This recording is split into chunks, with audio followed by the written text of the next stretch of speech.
सदर तेलंगाना प्रदेश कांग्रेस कमेटी और रुकन पार्लियामेंट रेवंत रेड्डी ने कांग्रेस के वफद को मरकजी वज़ीर दाखिला अमित शाह से मुलाकात का मौका फराहम न करने पर तासुब का इजहार किया।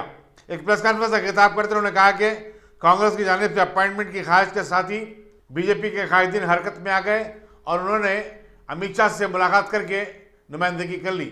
इससे साफ जाहिर होता है कि टीआरएस और बीजेपी एक दूसरे से मिले हुए हैं और वो चीफ मिनिस्टर के चंद्रशेखर राव की बदगुमानी की पर्दापोशी करने की कोशिश कर रहे हैं। मैं करप्शन में इन्वॉल्व है बोल के मैं नहीं कह रहा हूँ। करप्शन के सिलसिले में हम लोग उनको फिरियाद करना चाह रहा है, उसको सीबीआई डायरेक्टर को हम ऑलरेडी हमारा फिरियाद दे दिए, तो हम इसका अपॉइंटमेंट मांगे, हमको अपॉइंटमेंट नहीं दिया। हम लोग जिसके ऊपर जो इल्जाम उठा रहे वही आदमी से एक दिन पहले उन्होंने मिला।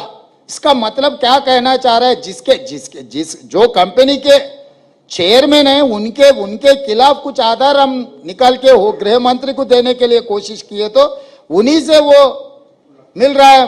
मुलाकात है कि नहीं कि इन्हों तो मिलजुल के तो तस्वीर निकाल के दुनिया को दिखा रहे, तो वो दुनिया को दिखाने का ये देखो 16 तारीख को वहां पर मिले, 17 तारीख को तेलंगाना को आ गए।